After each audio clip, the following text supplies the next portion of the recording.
شادی والی رات شوہر نے الزام لگا دیا کہ میں حاملہ ہوں اور ثبوت کے لیے میرا الٹرا ساؤنڈ کروایا تو میں واقعی 4 ماہ کی حاملہ تھی۔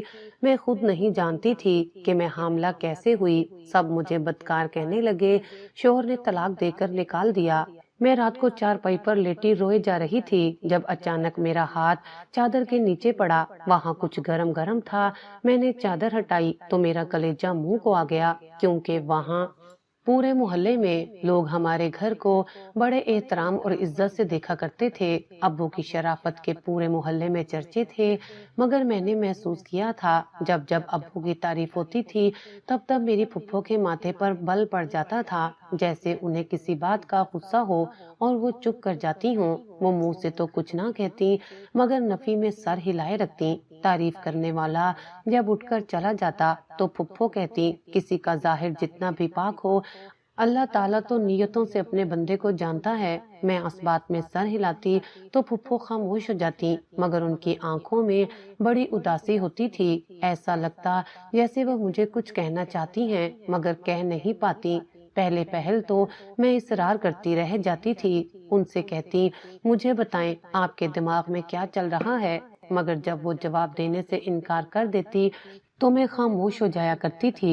اب تو میں نے ان سے کچھ پوچھنا ہی چھوڑ دیا تھا، کیونکہ مجھے علم ہو گیا تھا کہ وہ مجھے اپنے دل کی بات کبھی نہیں بتائیں گی۔